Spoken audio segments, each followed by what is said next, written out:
Assalamualaikum warahmatullahi wabarakatuh. Waalaikumsalam warahmatullahi wabarakatuh. Alhamdulillahirabbil alamin. Assalatu wassalamu ala anbiya'il mursalin. Asyhadu an la ilaha illallah wahdahu la syarikalah wa asyhadu anna Muhammadan abduhu wa rasuluh. Allahumma shalli ala Muhammadin wa ala alihi wa ashabihi wa mawalah.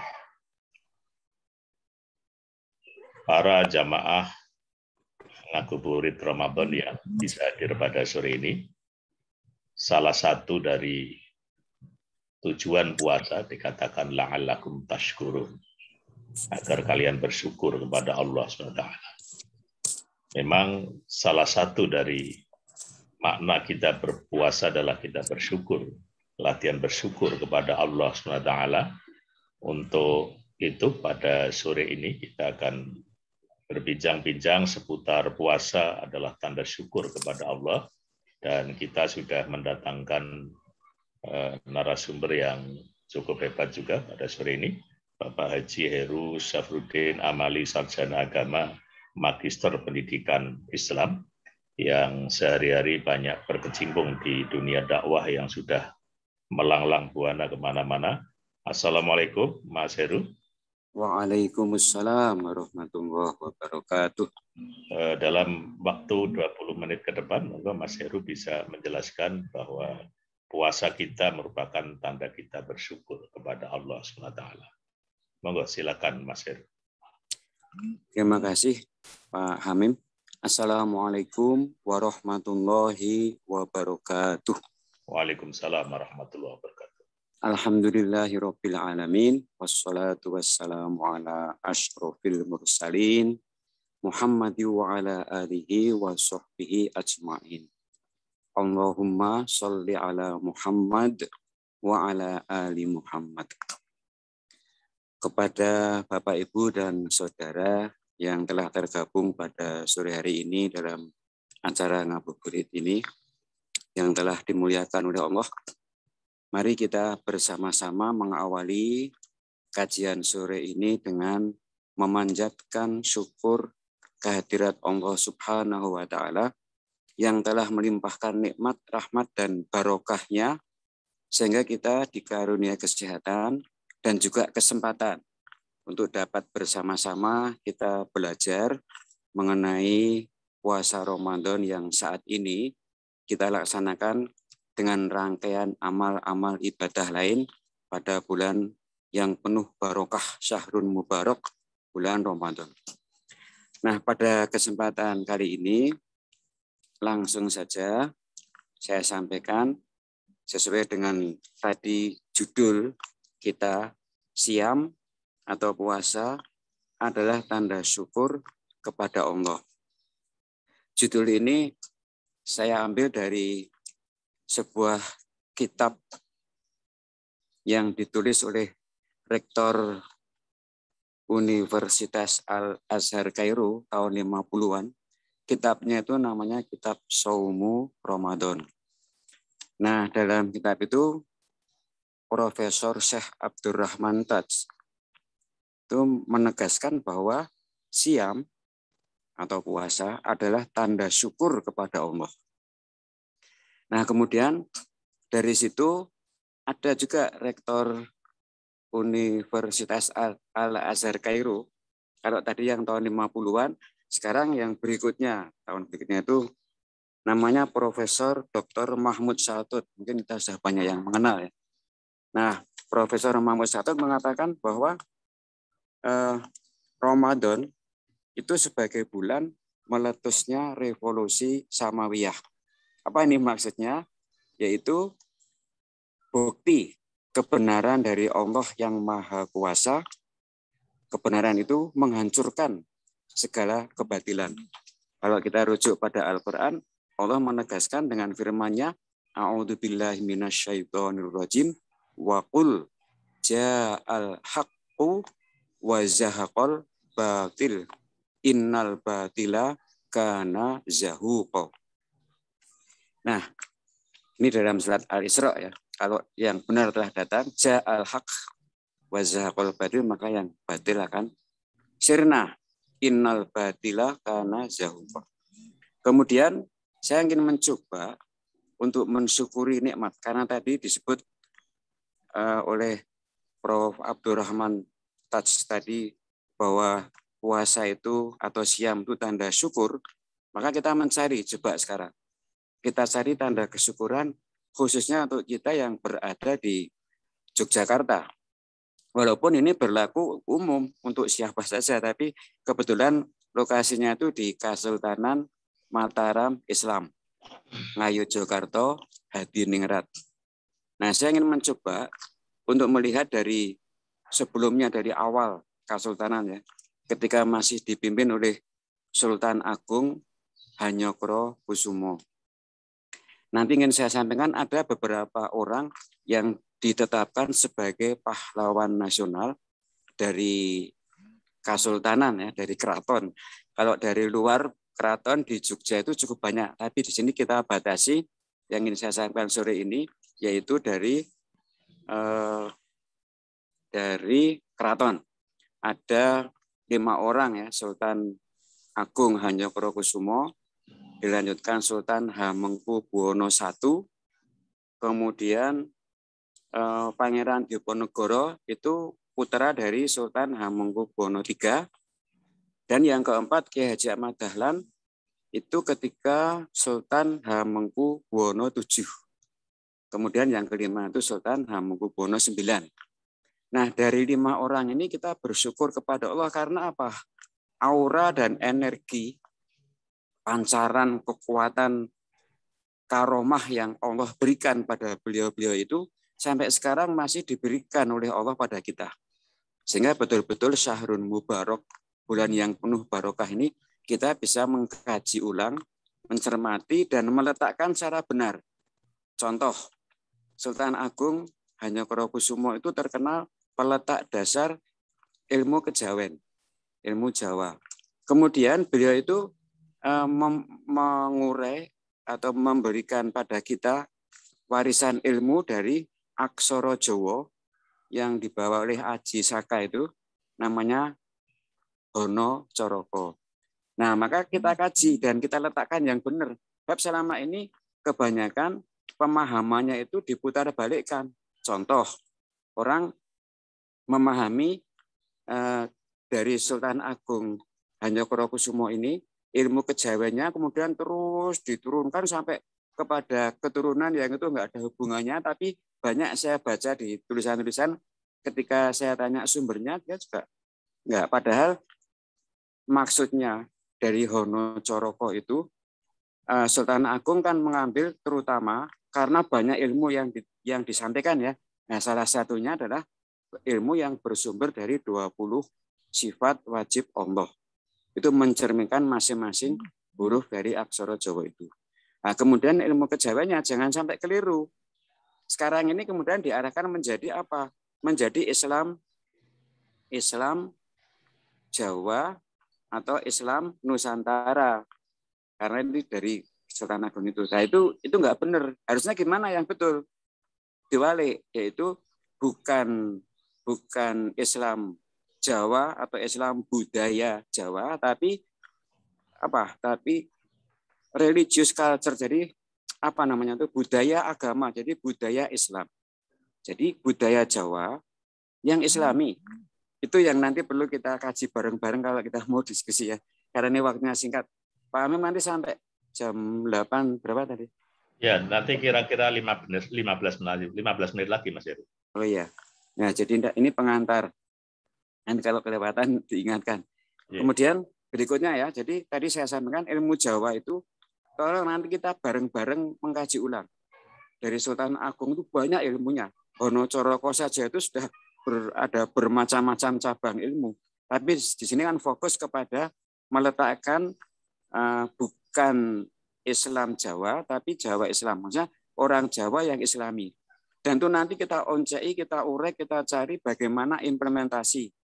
Jadi praktek yang benar maksud saya, karena selama ini yang ditampilkan itu praktek-praktek yang masih campur animisme, dinamisme, klenik, kemudian ada ilmu kasekten yang kesaktian itu bukan dalam tanda kutip ya, perlu dikoreksi. Nah, ini perlu disampaikan Islam. Jadi budaya Jawa yang Islami, kebudayaan tradisi orang-orang Jawa dari warisan tadi, tapi yang Islami itu nanti bisa kita kaji. Kemudian misalnya ini kan diteruskan ke Sultan Hamengkubuwono I. Sultan Hamengkubuwono I itu sangat terkenal sampai sekarang ini yang diikuti oleh kita bangsa Indonesia. Apa? Beliau menyampaikan dan melaksanakan yang namanya Amemayu Ayuning Bawono. Biasanya Hamemayu Ayuning Bawono. Apa itu Amemayu Ayuning Bawono? Bawono dibikin ayu. Gitu. Artinya apa? Keindahan alam. Itu implementasi dari ayat Al-Quran. Surat Al-Anbiya ayat 107. Wa ma arsalnaka illa rahmatal lil alamin. Rahmatal lil alamin. Jadi itu dari Hamengkubuwono I. Kelanjutan yang tadi memperdalam ilmu Islam tapi dipraktekkan dengan budaya Jawa. Jadi budaya Jawa yang Islami, bukan Islam yang ikut orang Jawa, tapi orang Jawa ini mengkaji Islam, kemudian orang Jawa itu dengan bahasa-bahasa yang filosofis, bahasa-bahasa yang indah, bahasa-bahasa yang sangat istilah itu kita itu familiar, itu menunjukkan bahwa itu dari Islam gitu. Nah, jadi yang dipraktekkan adalah Islam dengan budaya Jawa. Jadi orang Jawa mengikuti agama Islam. Nah, Sultan Hamengkubuwono I juga begitu. Terutama warisan yang sampai sekarang diberikan oleh beliau itu apa? Nabi mengajarkan 3 hal. Pertama, berenang. Kemudian yang kedua, jemparingan memanah. Memanah ya. Ya, memanah. Kemudian yang ketiga itu berkuda. Sampai sekarang bisa dilihat, bahkan sekarang ini sangat meriah kita berlatih terus untuk bagaimana memanah. Kemarin kita lihat ada adik kita tuh masih kecil, anak putri. Bisa naik kuda dengan tangkas, kemudian membawa panah, dan dia lontarkan panah itu ke sasaran, ternyata bisa mengenai sasaran dengan tepat. Nah, itu artinya apa? Warisan dari Sultan Hamengkubuwono I itu sampai sekarang anak-anak kecil aja mampu. Apalagi yang tua-tua dari keraton itu cukup banyak. Terutama kalau yang senang dan menguasai tentang kuda ini kan Panglima Keraton itu. GBPH Yudhoningrat. Itu sampai sekarang masih sering ke Magetan, sering mana itu bermain kuda. Jadi warisan-warisan itu mestinya kita bisa pelajari, kita kaji, kemudian diamalkan. Nah, dengan begitu insya Allah kita tidak akan hiruk pikuk dan sibuk dengan urusan-urusan yang lain yang tidak manfaat. Tetapi kita akan melaksanakan sesuatu yang memang diajarkan oleh Islam, kemudian berguna dan bermanfaat untuk diri sendiri dan orang lain, kemudian bisa menciptakan suasana yang kondusif. Nah, jadi artinya kekuatan dari umat Islam ini, kalau kita itu mau kembali kepada ajaran Islam yang benar, insya Allah itu akan menghapus yang lain-lain. Karena di dalam surat Hud ayat 114, Allah itu menegaskan dengan firman-Nya, innal hasanat yudhibnas sayyiat. Nih, innal hasanat, sesungguhnya kebaikan-kebaikan itu akan menghilangkan yudhibnas sayyiat, menghapus, menghilangkan kejahatan, kejelekan akan lebur semuanya. Nah, jadi kesempatan kita bersyukur pada bulan Ramadan ini, mari kita gunakan untuk banyak beramal. Jadi ada kegiatan takjilan, seperti kita sore ini ngabuburit takjilan, kemudian ada nanti sholat tarawih, sholat Lail, kemudian ada tadarus Al-Quran, kita kaji tahsinul, kita membaca tahsinul Quran, kemudian terjemahannya, kemudian syukur kita pahami tafsirnya, kemudian kita implementasikan dalam kehidupan sehari-hari. Sebetulnya sangat menarik kalau kita mau mengkaji tokoh 5 orang ini. Dari Sultan Agung, kemudian HB1, HB3 itu Pangeran Diponegoro, sudah cukup banyak ya. Kita mengkaji keilmuannya. Kemudian ya Jamat Dahlan bahkan sampai sekarang. Dan juga HB9 sampai Sultan HB9 itu kan mengantarkan kita bahwa Yogyakarta ini sebagai ibu dari bayi NKRI. Dan Yogyakarta itu pintu gerbang masuknya, pintu gerbang paugeran adat ya untuk masuk ke NKRI. Di samping itu juga nanti kalau kita mau mengkaji ini kan bulan April. Bulan April ini kemarin tanggal 3 kita mestinya memperingati Hari NKRI ketika Bapak Muhammad Nasir menyampaikan mosi integral itu bisa menyatukan 16 negara RIS ya, Republik Indonesia Serikat, mereka bersepakat menjadi satu negara, bergabung jadi satu namanya NKRI.